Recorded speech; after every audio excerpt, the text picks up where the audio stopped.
Bharatiya Janata party की ओर से स्वागत करता हूं। हमारे मंच पर तमाम सारे दक्षिण हो, पूरब हो, पश्चिम हो, चारों ओर हरेक व्यक्ति के मुंह पर, हरेक जागरूक मतदाता के मन में एक ही भाव है, एक ही आवाज है। सबके मन में एक ही उत्साह और एक ही उमंग देखने को मिल रहा है, और वह उमंग है कि फिर एक बार मोदी सरकार, फिर एक बार मोदी सरकार का। यानी जनता चाहती है फिर से मोदी जी प्रधानमंत्री बने, और मोदी जी प्रधानमंत्री बने इसके लिए जनता स्वयं चुनाव लड़ रही है। मैंने देखा है, मैं वेस्ट बंगाल गया था। वेस्ट बंगाल की क्या स्थितियां हैं हर व्यक्ति जानता है। केरल में गया, वहां की क्या स्थितियां हैं, जहां लोकतंत्र को रौंद करके लोग सत्ता में जबरन कब्जा करना चाहते हैं और कब्जा किए हैं।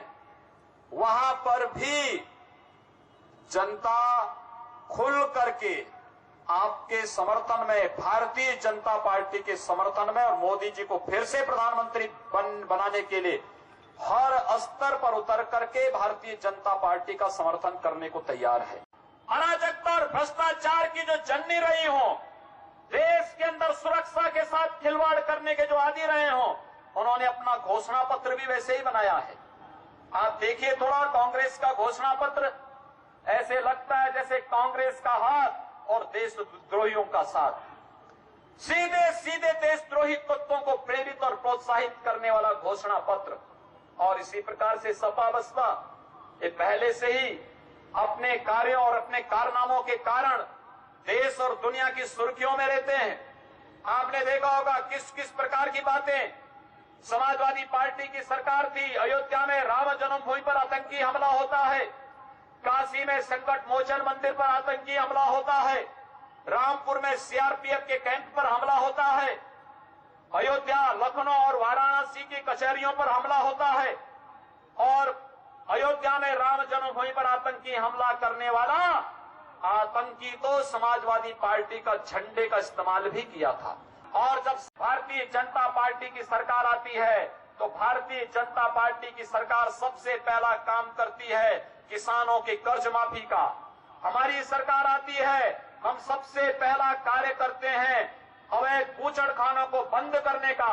हमारी सरकार आती है, हमारी सरकार पहला कार्य करती है बालिकाओं की सुरक्षा के लिए एंटी रोमियो स्क्वाड का गठन करने का। लेकिन समाजवादी पार्टी की सरकार आती है तो इस सरकार सबसे पहला काम करती है आतंकवादियों पर दायर मुकदमों को वापस लेने का। आप अनुमान कर सकते हैं कहां ले जाना चाहते हैं देश को।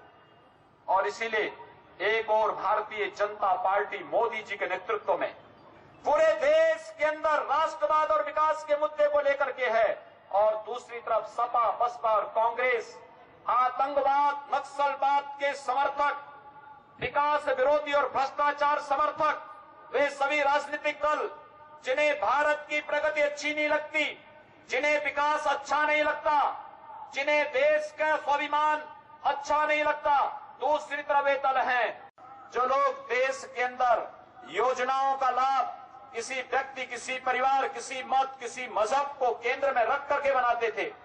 आज उनसे पूछा जाना चाहिए। याद करिए, कांग्रेस नेतृत्व की सरकार थी, डॉक्टर मनमोहन सिंह जी प्रधानमंत्री थे, तब उन्होंने ही कहा था कि देश के संसाधनों पर पहला अधिकार मुसलमानों का है। भाइयों बहनों, जब देश का प्रधानमंत्री ही इस प्रकार की टिप्पणी करेगा, इस देश का गरीब कहां जाएगा, इस देश का दलित कहां जाएगा, इस देश का वंचित कहां जाएगा, इस देश का पिछड़ा कहां जाएगा।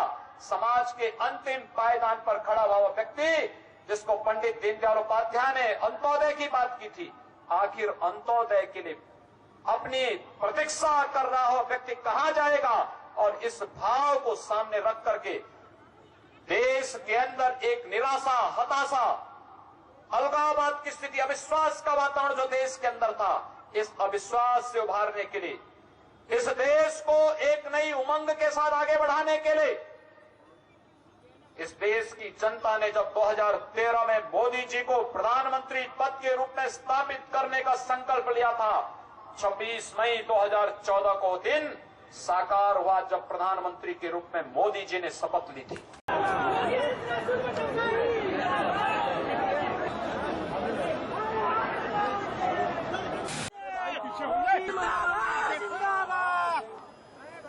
भारतीय जनता पार्टी की ओर से स्वागत करता हूं।